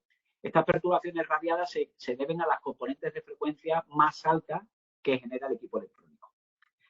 Luego hay un tipo de perturbación conducida en modo diferencial, que son las perturbaciones de rango medio, de rango de 15, 20, 30 MHz, ¿vale? Que son perturbaciones que se van por los cables, ¿vale? Y luego hay otro tipo de perturbaciones conducidas en modo común, que son perturbaciones que se acoplan de forma capacitiva a tierra, ¿vale? Ahora veremos que esta capacidad de fuga a tierra es inherente al tendido de un conductor. Es decir, por el simple hecho de tender un conductor ya aparece una capacidad con respecto a tierra. De tal manera que esa capacidad tiene una placa que es el propio conductor, ¿vale? Y otra placa que es tierra y el aislante es el aire que hay entre el conductor y tierra. Cuando yo meto un conductor que tenga apantallamiento, estoy minimizando esa capacidad de tierra, ¿vale? Pero si meto un conductor sin apantallar, esa capacidad existe. De hecho, tiene un valor finito y definido. 0,3 microfaradios por kilómetro. Por cada kilómetro que yo tire de un conductor, se comprueba que aparece una capacidad de fuga con respecto a tierra, que no es una capacidad real, pero que sí existe como consecuencia de tender el conductor, de 0,3 microfaradios por kilómetro. Por eso es tan delicado cuando las instalaciones son muy grandes, porque a razón de 0,3 microfaradios por kilómetro de cable y por conductor, esa capacidad puede llegar a ser un valor muy importante y provocar fenómenos poco satisfactorios en la instalación, ¿vale? Por tanto, lo que sí es cierto es que un dispositivo, por el hecho de ser electrónico, va a generar una serie de señales de frecuencia más o menos alta, que en un caso serán perturbaciones que van por los cables, en otro caso se van conducidas en modo común y en otros casos se van de forma radial. Y esto puede afectar a un dispositivo que esté en la instalación, por ejemplo, una instrumentación. Por eso hay una directiva europea, que es esta que veis aquí, la CEN 2014/30/UE, que lo que permite o lo que pretende es que cualquier fabricante que fabrique un equipo que sea comercializado en la Unión Europea sea capaz de emitir un máximo y de tolerar el trabajar dentro de un nivel de susceptibilidad más elevado, ¿vale? Es decir, cualquier equipo que se venda en la Comunidad Europea debe de cumplir con esta directiva, ¿vale? Emitir poco y aguantar mucho, por decirlo de alguna manera. ¿Y eso por qué? Pues por lo que decía, porque cuando vosotros metéis un equipo electrónico en la instalación, fijaos que puede dar lugar a un espectro bastante amplio, donde la parte baja, entre 50 Hz y 2 kHz, es lo que realmente llamamos armónicos. La parte intermedia, entre 2 kHz y 30, es lo que da lugar a las interferencias conducidas, las que veíamos que van por los cables y van a través de la capacidad parasita tierra, e interferencias que se convierten en interferencias que salen de los cables en forma de ondas de radio, ¿vale? Este, por ejemplo, es el espectro que da un variador de velocidad. Como veis, es un espectro que tiene muchas componentes. Y estas componentes, dependiendo de si sean armónicas o interferencias conducidas o radiadas, pues tienen unos efectos u otros, ¿vale? Entonces, ¿cuál es la realidad de todo esto? Pues que si ahora nos ponemos a analizar cuál es el espectro armónico de cada uno de los equipos que puede encontrar una instalación, fijaos que son rangos variables, ¿vale? Por ejemplo, un rectificador produce armónicos que van desde los 10 kHz, perdón, desde los 10 Hz hasta los 30 MHz. Pero, por ejemplo, un variador de velocidad, pues provoca desde esos mismos 10 Hz hasta 100, ¿vale? 100 MHz. O sea, estamos hablando de un espectro muy amplio, ¿vale? Y dentro de este espectro hay una zona que son perturbaciones que se van por los cables en modo conducido o a través de la capacidad de tierra y otras que salen al ambiente en forma de ondas radiadas, ¿vale? Por eso, por ejemplo, apantallamos los cables en los motores cuando usamos variadores de velocidad, para evitar con esa pantalla que se provoquen estas perturbaciones radiadas. ¿Por qué? Porque estas perturbaciones radiadas pueden interferir, por ejemplo, pues con los sistemas de telecomunicación, con la instrumentación, etcétera, etcétera. Yo supongo que si montáis variadores de velocidad en el hospital, usáis cable apantallado a la salida. ¿Para qué? Para que esas perturbaciones radiales no puedan alterar el funcionamiento de la instrumentación médica, ¿vale? ¿Qué pretendo? ¿Qué se pretende con esta normativa? Pues que los equipos perturben lo mínimo posible y que aguanten lo máximo posible de perturbaciones. ¿Y eso cómo se consigue? Pues básicamente las perturbaciones radiadas, metiendo, como digo, conductores con malla metálica, ¿vale? Apantallados. Y en las perturbaciones conducidas, el fabricante introduce dentro de la electrónica una cosa que se llama filtro Zen, ¿vale? ¿Qué es el filtro Zen? El filtro Zen no es más que una cierta electrónica que lleva dentro del equipo, que se le añade para intentar tirar a tierra. Fijaos que al final un filtro, de todo lo que estamos viendo, los filtros son elementos que lo que intentan es tirar por algún sitio las componentes que sobran, lo que son los ruidos, lo que son estas componentes de alta frecuencia, que no sirven para nada. Yo, en mi instalación no me sirve para nada tener componentes de alta frecuencia en armónicos. A mí lo único que me sirve en mi instalación es la onda de 50 Hz, que es la que provoca el trabajo, ¿vale? Todo lo demás son sobrantes inherentes al uso de la electrónica. Por tanto, el fabricante, cuando introduce el filtro, lo que intenta es tirar toda esa basura a tierra. En el ánimo o en la esperanza de que esa basura que yo tiro a tierra, en vez de circular por los conductores, lo haga por tierra hasta la fuente. ¿Cómo entra en la fuente? Pues a través de la toma de tierra del transformador. Si yo lo tiro a tierra y esa corriente circula por tierra hasta el transformador. Vuelve al transformador, pero no se ha ido por los conductores de la instalación, por tanto no me ha perturbado nada. Para eso están los filtros Zen. O sea, los fabricantes, de hecho, están obligados a meter estos filtros para intentar que las perturbaciones conducidas sean lo mínimo posible en cualquier instalación, tirando la tierra, ¿vale? Esto lo hace el propio fabricante. Pero, ¿qué es lo que sucede? Lo que sucede es lo que decía antes, cuando yo introduzco un conductor en una instalación, ese conductor se comporta como una de las placas de un condensador, en la que el conductor es una placa y tierra es la otra placa, con un aislante que puede ser la suma del propio aislante del conductor más el aire que le separa de la masa. El resultado es que el circuito equivalente de cualquier conductor es este que tenéis aquí. A nivel de unidad de longitud es una resistencia más una inductancia, y efectivamente ya sabemos que a mayor longitud, mayor resistencia y mayor inductancia, pero en paralelo a tierra hay una capacidad en paralelo con una resistencia. Esta capacidad y esta resistencia no se ven, no son físicas, pero están ahí, ¿vale? De hecho, ya dije antes que la capacidad parasitada a tierra de un conductor es 0,3 microfaradios por kilómetro. Y la resistencia a tierra es de 10 megaohmios por kilómetro. Al ser una resistencia tan elevada, 10 megones, se suele despreciar. Pero la capacidad no se suele despreciar porque es un valor bastante importante. 0,3 microfaradios en el efecto multiplicativo que tiene una instalación muy grande, con muchos kilómetros de cable y muchos conductores, puede ser bastante serio, ¿vale? ¿Dónde está la seriedad de todo esto? Fijaos, esta impedancia que tenéis aquí, despreciando la resistencia por su alto valor, es este valor que veis aquí, 1 partido de 2pi FC. ¿Qué significa? Que cuanto mayor sea la instalación, mayor será la capacidad y por lo tanto el cociente será menor. Y cuanto mayor sea la frecuencia de la señal que estoy trasladando, especialmente crítica con las componentes de alta frecuencia, menor será la impedancia. El resultado es que para ciertas frecuencias esta impedancia es como si fuera un cortocircuito a tierra. Y las componentes de alta frecuencia pueden irse a tierra a través de esta capacidad parásita. Esta capacidad parásita no existe físicamente, no es nada, no se ve, pero está ahí. Y el efecto es que es una forma de que las corrientes de alta frecuencia se vayan a tierra. ¿Qué puedo hacer yo en mi instalación para evitar los problemas inherentes a estas corrientes de alta frecuencia? Pues lo primero que puedo hacer es separar de forma adecuada los conductores de mi instalación, ¿vale? De hecho, por ejemplo, los conductores se clasifican en 4 categorías o 4 clases.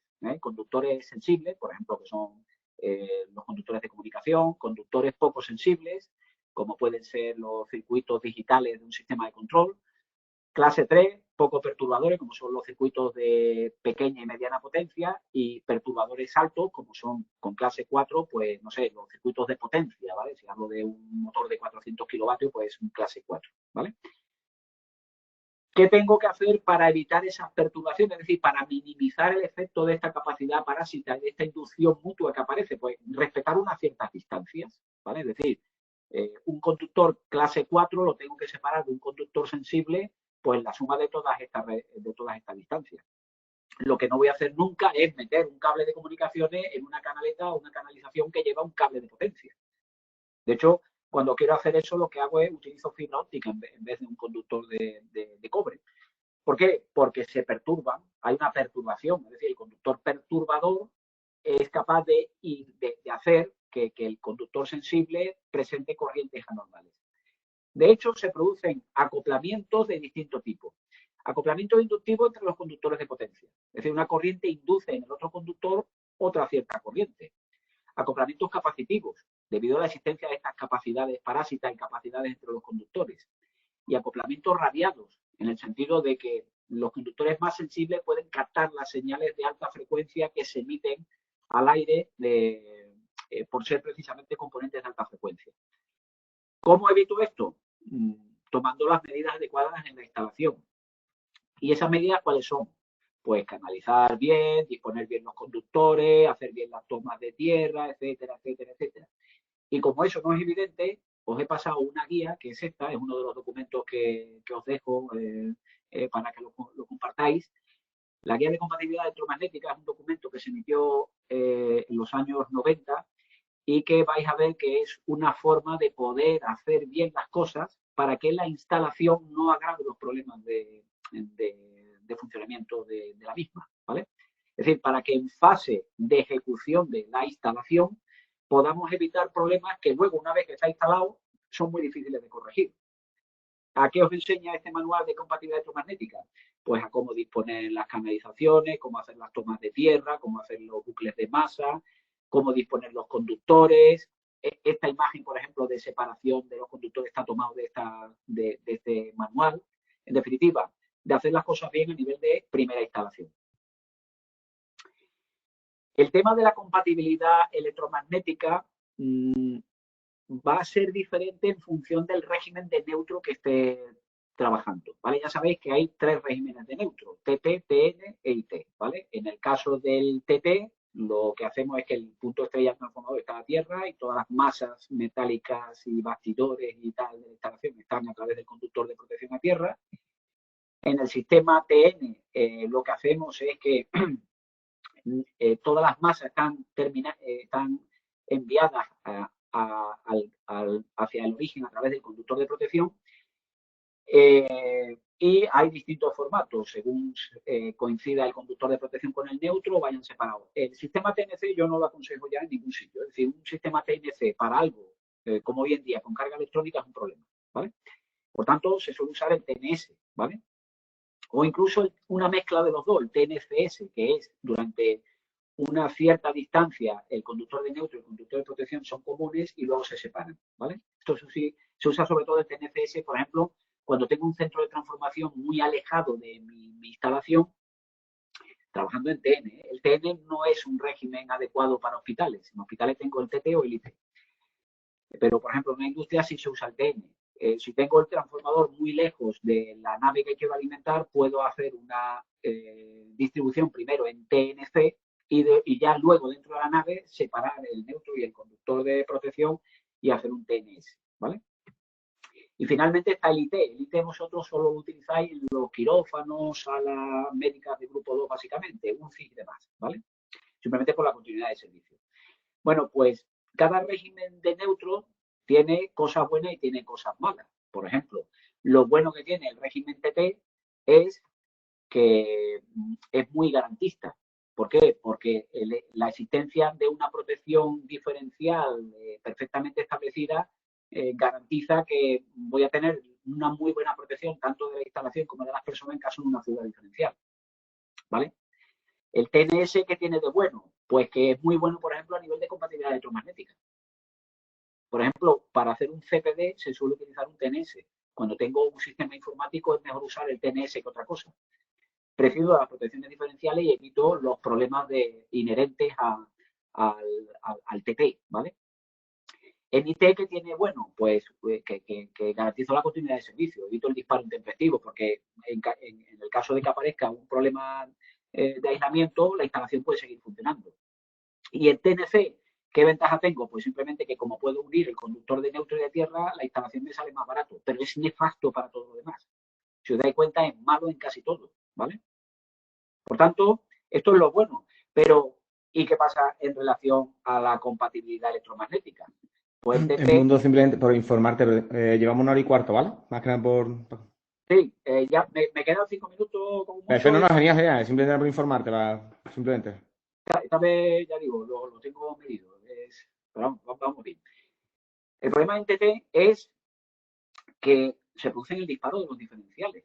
Ya lo estamos viendo. Pero esos diferenciales disparan por la capacidad de fuga que hemos visto anteriormente, no por los armónicos. Ahora lo vamos a ver, ¿vale? Por tanto, el TT es muy garantista, pero adolece que en presencia de mucha electrónica tenemos problemas con los diferenciales. Y ese es un problema de compatibilidad electromagnética.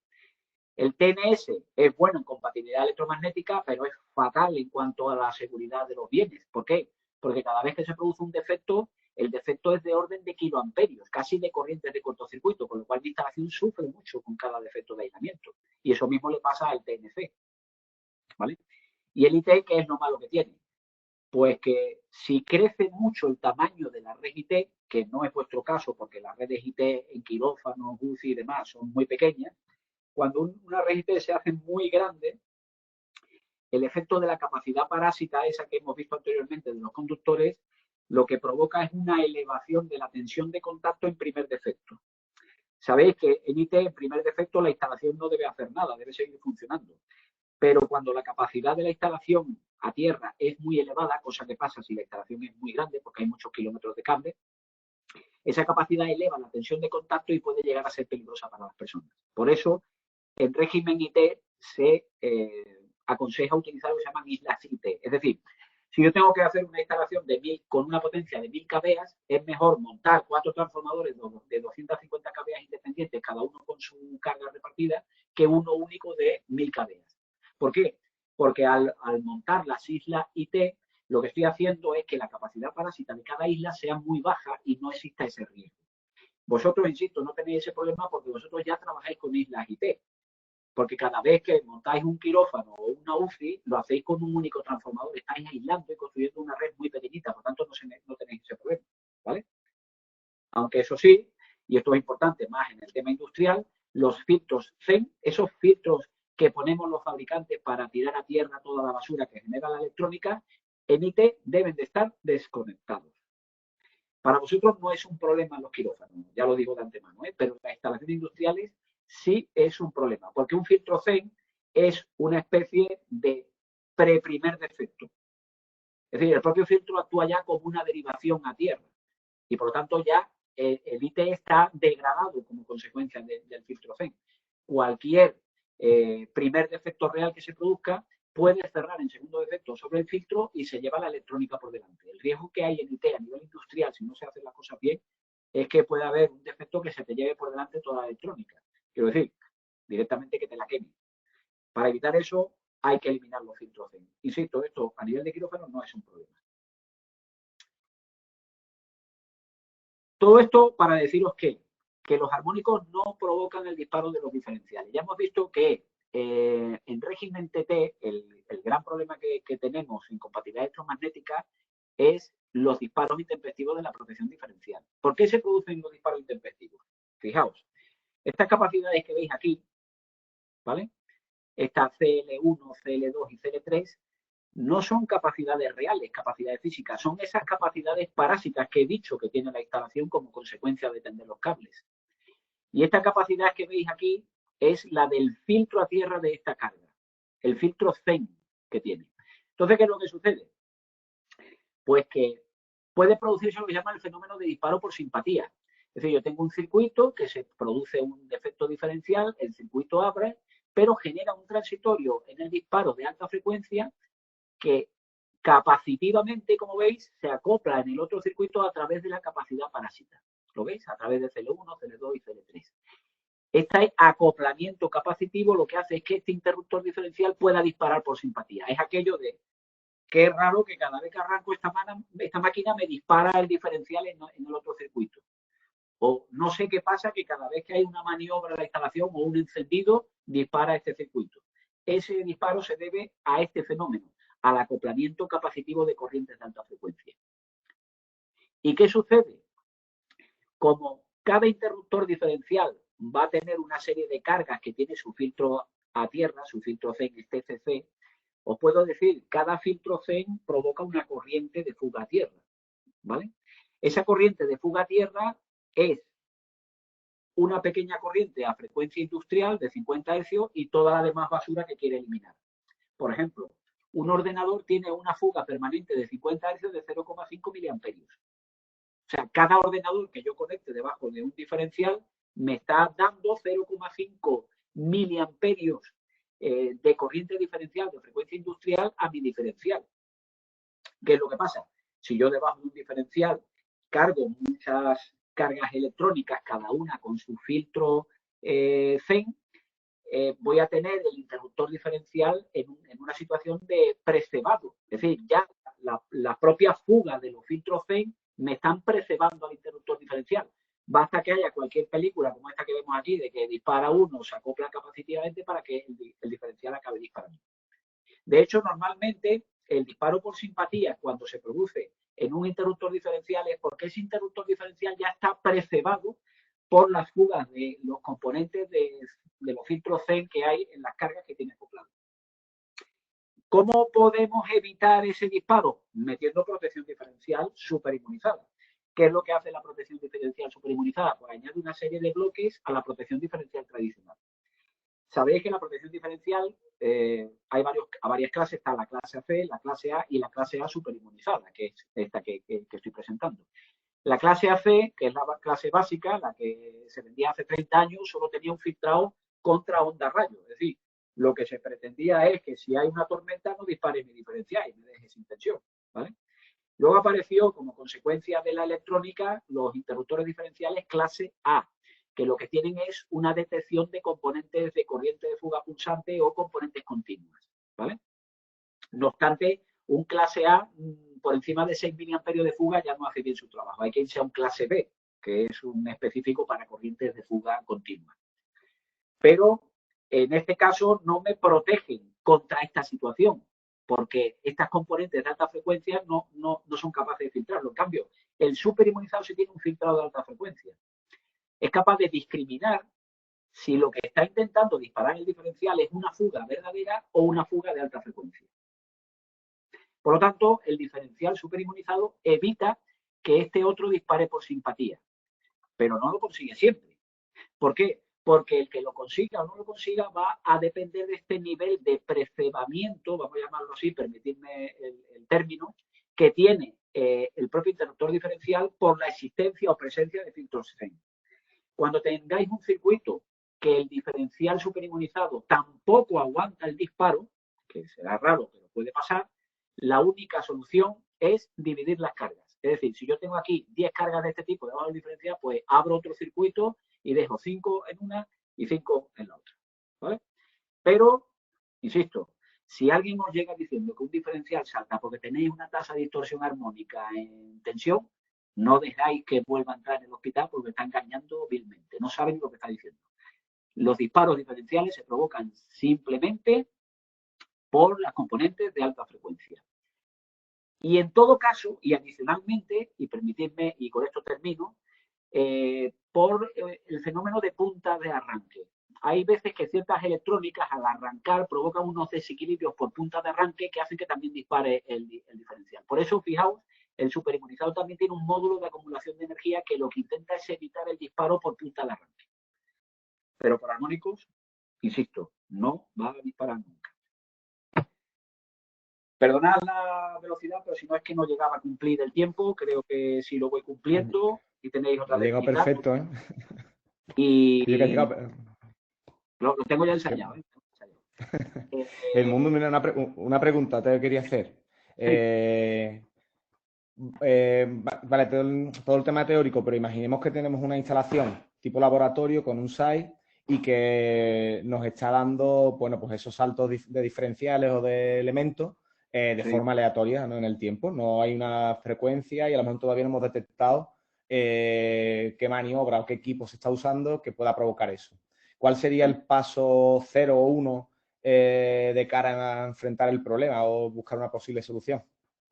A ver, claro, cuando asocias a este tipo de sistemas SAI y tal, la cosa puede ser más compleja, ¿vale? Evidentemente, yo lo que haría, pues, sería primero garantizar que la protección diferencial es siempre superinmunizada, ¿vale? Eso no hay tutía, ¿vale?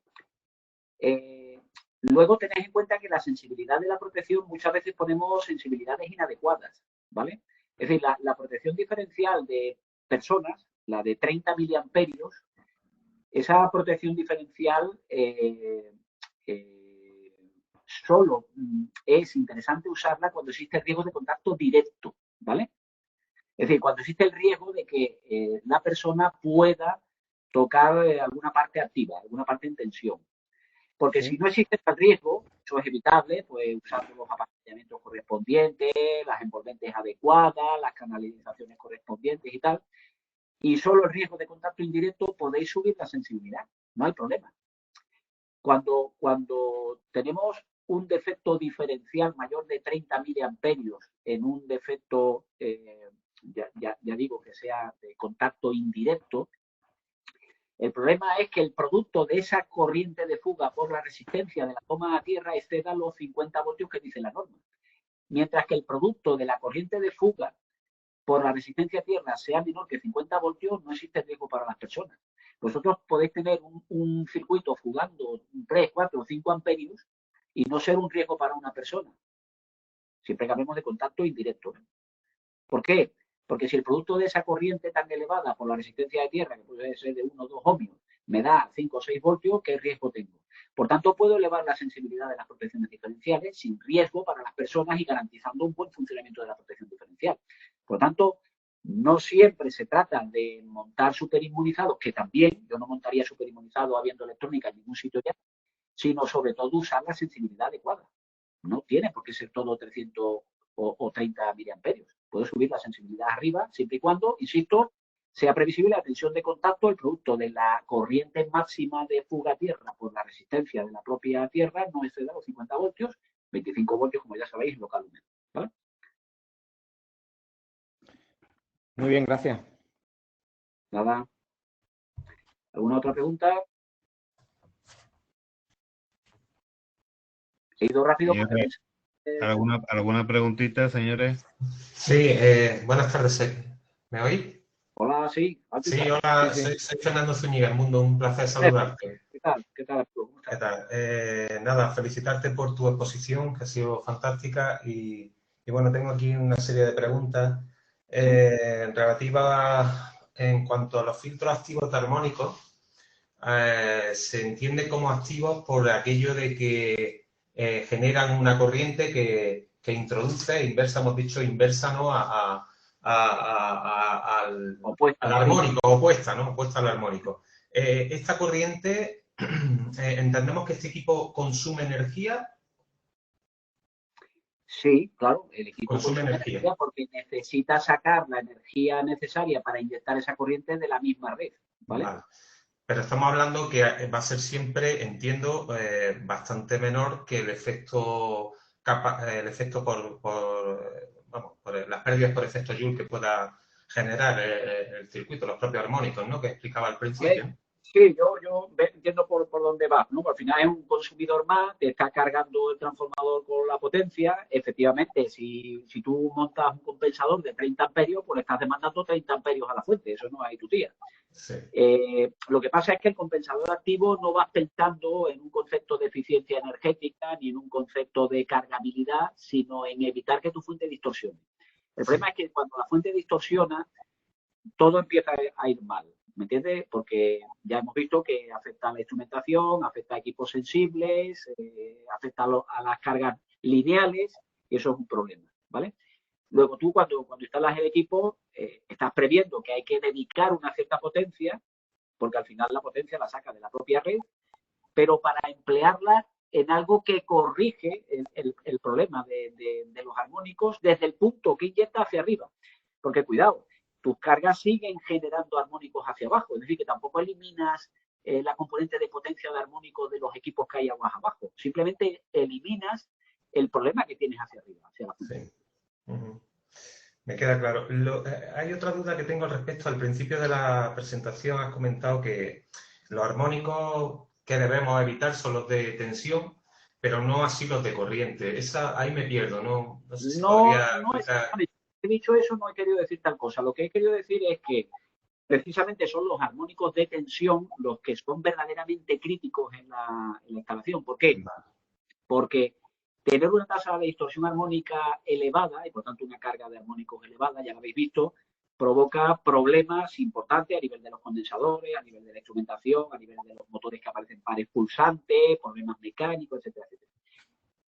Los armónicos de corriente son menos relevantes porque yo puedo tener una tasa armónica de corriente elevada, pero en cambio que no tenga efecto en la instalación, porque estemos hablando de una potencia baja, como por ejemplo pasa con el alumbrado, ¿vale? Normalmente el alumbrado es poco relevante para la potencia total de un hospital. Claro, cuando tienes muchas instalaciones y tienes mucho alumbrado, entonces ya no es tan poco relevante, ¿vale?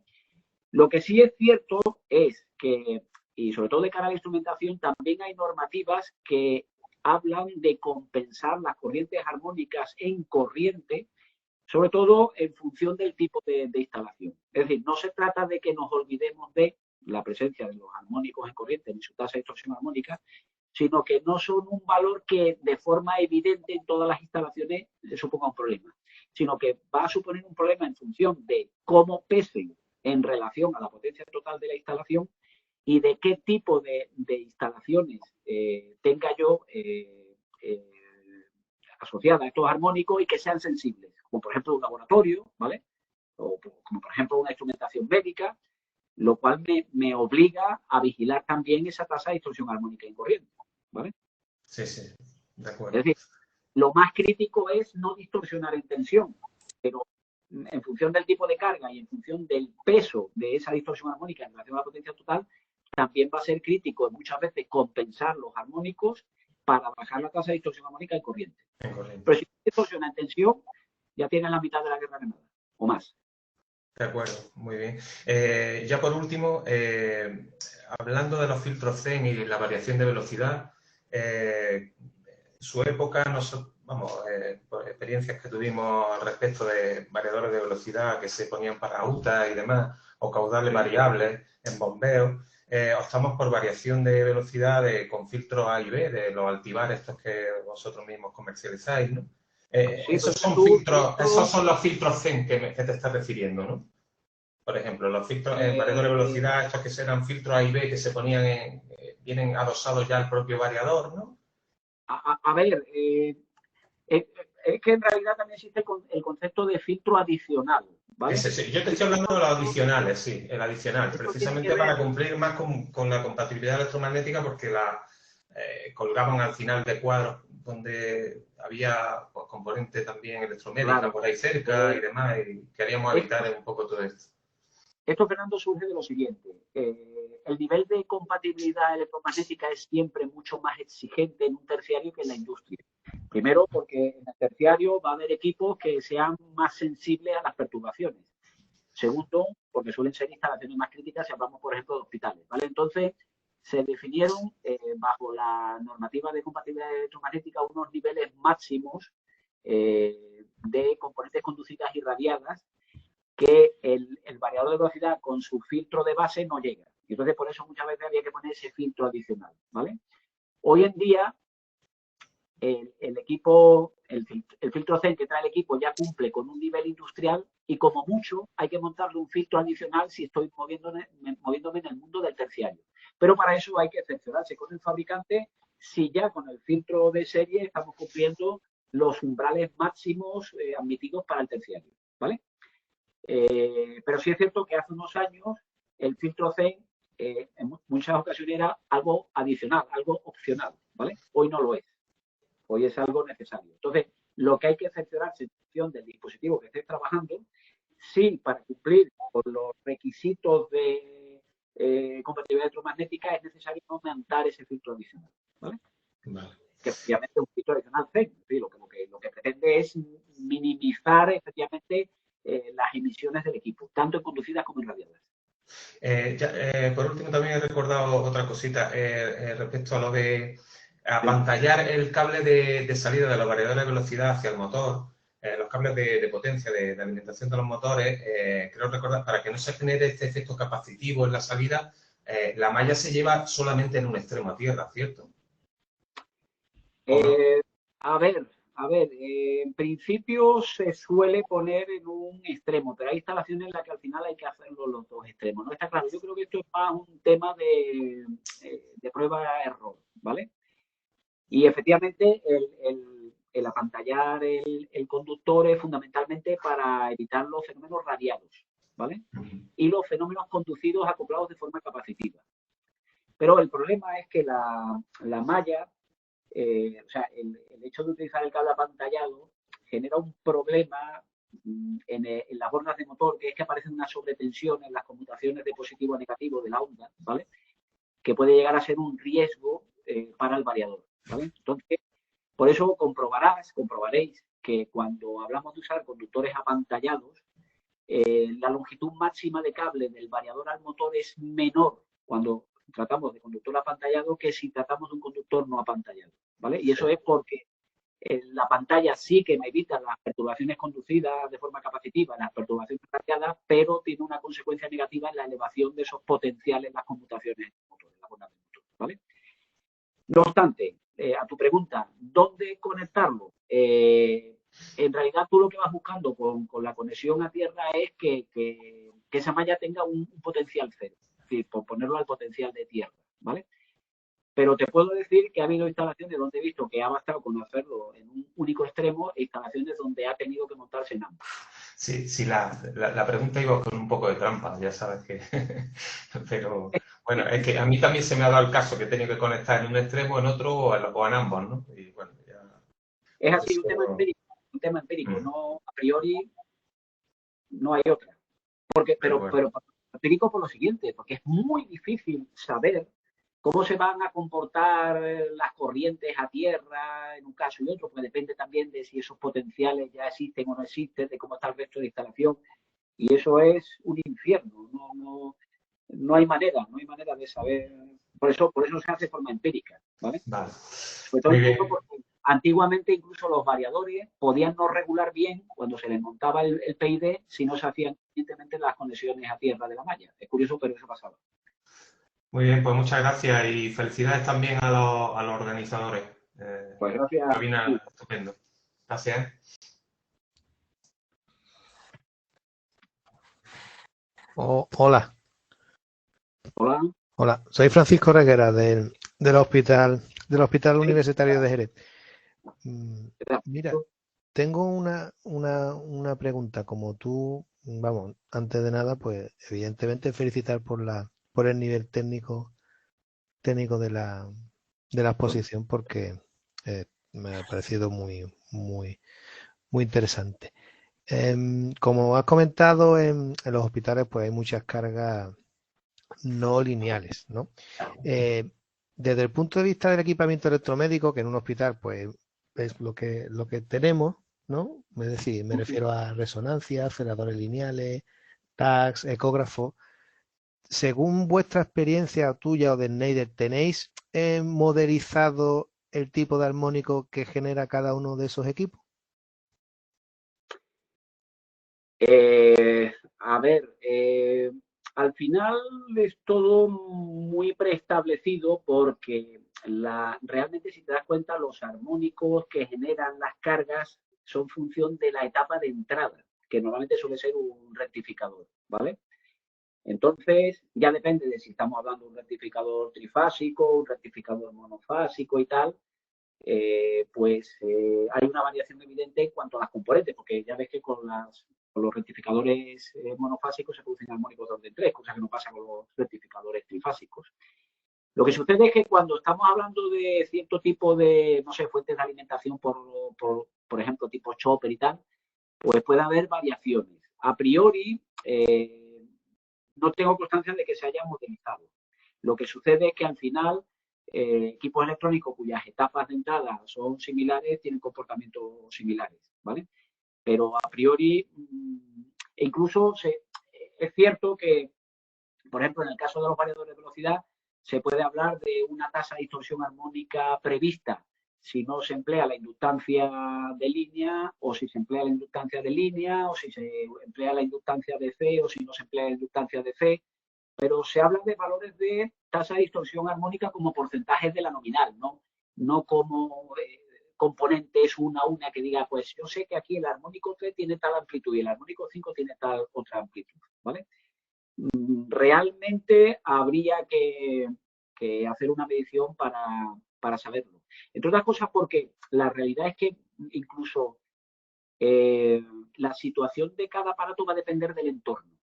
Porque los propios cables, por ejemplo, pueden hacer de inductancia de línea y minimizar por su propia inductancia la carga armónica de la corriente absorbida por el equipo electrónico, ¿vale? Por lo tanto, no va a ser una ciencia exacta definir cuál es el nivel de carga armónica de cada equipo, porque hay una influencia inherente a cómo esté hecha la instalación, a la distancia que haya, por ejemplo, al transformador y, por tanto, el efecto de los conductores que hay por el medio, y, por supuesto, al propio equipo en cuanto a su situación en particular y a su uso, ¿vale? Incluso en función del nivel de potencia que le estemos demandando. Evidentemente, la carga armónica sube cuando crece la potencia que le mando al equipo, ¿vale? Vale, perfecto, gracias por la respuesta. Nada, para eso estamos, lo digo. Disculparme, eso sí, por ir tan rápido, pero ya digo, es que es una presentación difícil de encajar en tan poco tiempo, ¿no?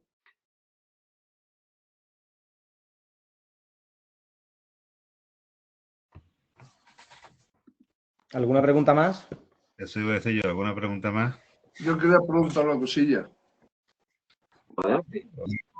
¿Hola? ¿Me escucha? Sí. Se escucha, se escucha. De la secretaria Norte de Jaime. Te quiero hacer una pregunta, Edmundo. Sí. ¿En qué régimen de neutro es más interesante o qué régimen de neutro es más interesante hacer una instalación? De los tres tipos que hemos visto. A ver, los tres tipos de régimen de neutro son regímenes perfectamente permitidos, ¿vale? Lo que sucede es que en una instalación hospitalaria no tiene mucho sentido usar el régimen TN, porque el TN lo que pretende es prescindir de la protección diferencial y utilizar los interruptores automáticos para hacer la función por defecto de aislamiento, la protección por defecto de aislamiento, y por lo tanto evitar el problema de la instalación TP. Pero es muy poco garantista tanto para la instalación como para las personas. En un hospital la inmensa mayoría de dispositivos que tenéis son enchufes o cosas que están conectados en enchufe. Por lo tanto, salir del TT va a resultar muy difícil en una aplicación como el hospital.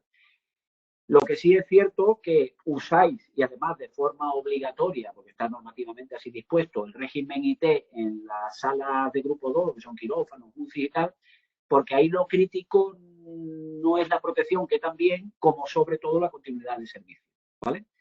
Por lo tanto, aquí en España está establecido que régimen TT para las instalaciones generales, servicios generales y tal, y régimen IT para la sala de grupo 2, además de forma obligatoria, no puede construirse de otra manera porque normativamente está así dispuesta. Y el régimen TN, pues aquí no se usa. Puedo decir, por ejemplo, en Estados Unidos y en Alemania se usa el TN, ¿vale? Luego, por eso, en las películas, pues se ve el que entra en la ducha y se queda electrocutado y tal, claro, pues no están acostumbrados a utilizar la protección diferencial, sí, es lógico, ¿no? Pero que en realidad el TN no es un régimen natural de un terciario, un TN es un régimen natural, por ejemplo, de una industria y como mucho, que es lo que comenté antes, en un CPD. ¿Por qué? Porque en un CPD tienes mucha informática y puede haber mucho problema con la protección diferencial, es más razonable utilizar un régimen TN. Además, el régimen TN tiene un comportamiento CEM bastante mejor que cualquier otro, ¿vale? Lo que pasa es que no es tan garantista, ya digo, a nivel de protecciones como lo es el TP, o a nivel de la continuidad de servicio como es un IT. Por lo tanto, la cuestión es esa, no sé cuál era tu nombre, porque me parece que eras del hospital Del área norte de Jaén. Del área norte, sí. Del área norte. Vale. ¿Pero tu nombre era? Ramón García, Ramón. Pues como te digo, Ramón, en vuestro caso va a ser muy difícil el salir del TT porque necesitáis esa garantía y el ITER normativamente no vais a poder evitarlo, ¿vale? ¿Qué es lo que hay que hacer? Pues simplemente construir la instalación separando adecuadamente las cargas, montando protección diferencial e intentando respetar las normas de instalación y de buenas prácticas de la instalación para no tener problemas. ¿Y con la instalación de pararrayos hay algún problema? Bueno, la instalación de pararrayos es independiente. Sí, pero no influye. No tiene por qué influir, no tiene por qué influir, vamos, no sé a qué te puedes referir, si habéis tenido alguna incidencia, pero no tiene por qué influir. Vale. Muy bien, gracias. Nada, Ramón, encantado. ¿Alguien más? Parece que no. El mundo, que me sumo a las felicitaciones de los compañeros, que muchas gracias. La verdad que ha sido bastante interesante. A nivel teórico, fantástico. Vamos. Y nada, agradecerte otra vez más la participación, predisposición, todo. ¿Vale? Pues nada, gracias a vosotros. Tenéis mis datos aquí, estamos en contacto. Si queréis, organizamos cualquier otra charla, profundizamos en estos temas que creáis más críticos sin problema y aquí estaréis, ¿vale? Sí, recuerdo a los compañeros que vamos a pasar una encuesta para recoger impresiones y demás. También preguntaremos posiblemente si queréis profundizar en algún tema más sobre armónicos o para una segunda webinar que nos prepare el mundo. Y bueno, gracias a todos por participar y voy a parar ya la grabación y damos por finalizada. Una cosita, en Mundo estamos pendientes también la de tu compañera sobre la USAL y las baterías, ¿de acuerdo? Así es, estoy en contacto con ella, tengo una reunión precisamente este viernes para definir los contenidos y trasladarlo a vosotros. Vale, cuando lo tenga, pues que estimo que también puede ser bastante interesante. Pues, bien. Venga, estupendo, pues yo me sumo a las felicitaciones y ya pues nos vemos en los hospitales, ¿no? Eso es, aquí ya tenéis datos de contacto, aquellos que no estoy habitualmente, vosotros ya me conocéis. Ya que lo he dicho. ¿Vale? Pues nada, muchas gracias a todos y finalizo la grabación, ¿de acuerdo? Lo subiremos al canal de YouTube también. Así que nada, hasta la próxima. Venga, gracias, hasta luego. Muchas gracias a todos. Hasta luego, mundo. Un abrazo.